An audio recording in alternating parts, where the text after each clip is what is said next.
Hello everybody and welcome back to another video on my channel. Here's another quick review of some motorcycle gloves. This is a really small sample size. I'm not Mr. Moneybags. This is just the gloves that I have, right? So first off, we have two of the Dixxon. These are both the exact same pair with different patterns. We have the Dixxon BRAAP Moto gloves, B-R-A-A-P. Now I love Dixxon's flannels. I love their clothing. Their motorcycle gear, though, I feel like leaves a lot to be desired in terms of the gloves. They have a fantastic jacket, which I have bought, that's made with genuine leather. My problem with these gloves is that they have a Clarino leather palm.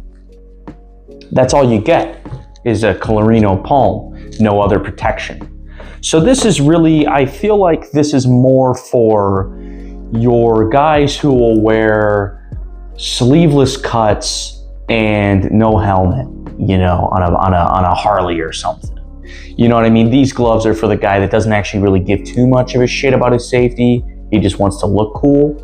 I did get these in the wrong size. I got them in medium. It still fits my hand for the most part. I prefer a tighter fit. So these do fit. Like if you know, they are true to size in that sense, but I prefer a smaller glove. These are fine, you know, they're fine. I feel like these will be better, you know, if you are making a neighborhood commute, you know what I mean? You don't really need that protection, you know, impact protection, whatever. These are very basic gloves, I should say. Dixxon does offer leather gloves, but again, those don't really have any armor on them. But I'm gonna move on. These are about 40 bucks each. So, you know, pretty, you know, standard. They're nothing too crazy, right? I actually use these as like light winter gloves more often than anything.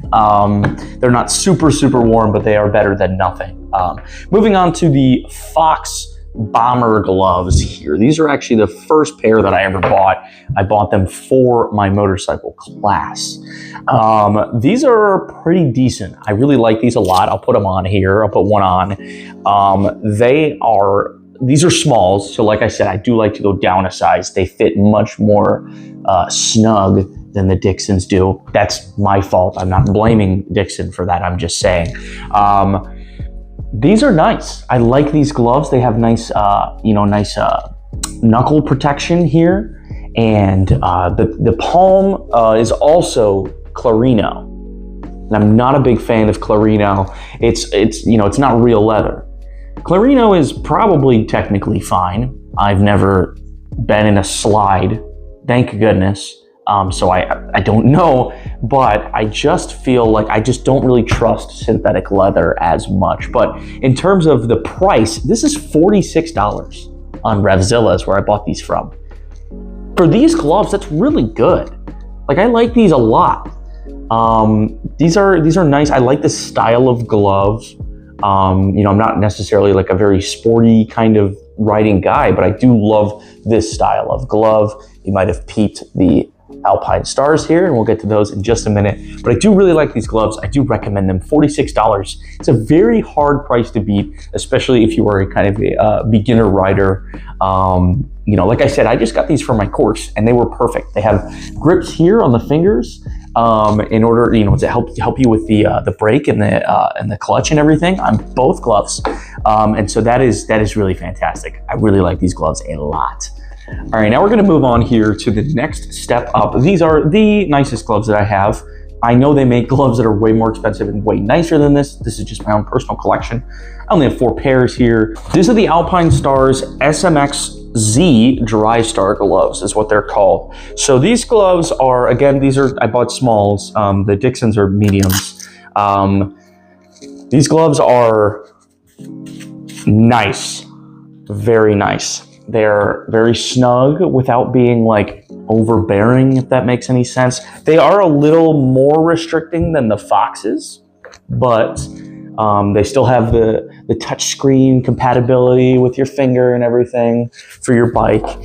So that's pretty nice. They have the armor here. I think these are really good kind of like road tripping sort of gloves here, because if you're on the highway, this is made out of goat leather. This is all goat leather right here. So you're gonna get a lot of slide protection. You've got a bunch of armoring here on the knuckles and everything, and it's nice and solid. So these gloves are pretty sweet, and I do love Alpinestars styling. I just think it's really nice. So you can see they got the branding all over the place here on the glove, Alpinestars there. So, and then there's a little logo on the bottom that says Alpinestars Protects, and that's pretty neat. So yeah, I quite like these gloves. They're pretty good. They do not have the grip that the Foxes have, which is a little bit of a Debbie Downer in my opinion. I really liked the grip when I was going through the course, especially as a new rider. I loved the grip, but these are not half bad at all. Solid pair of gloves, and I'm a huge fan of the fact that these are genuine leather. That is just like, it's a nice peace of mind thing in my opinion, because I am somebody who I'm very much safety conscious. That's my first thing. I'm not, a guy riding around going 200 miles an hour on the highway. I'm more of your normal person. I'm a normal person who doesn't want to crash and burn on the highway. I don't find that fun at all. I have good insurance. I don't ever plan on using it. That's the plan, right? So, yeah. Thanks for watching. I hope you enjoyed. This is a little bit of a longer review, a little bit more in depth, but I tried to hit just the wave tops as much as I could. If you enjoyed, like and subscribe, and I'll see you in the next one.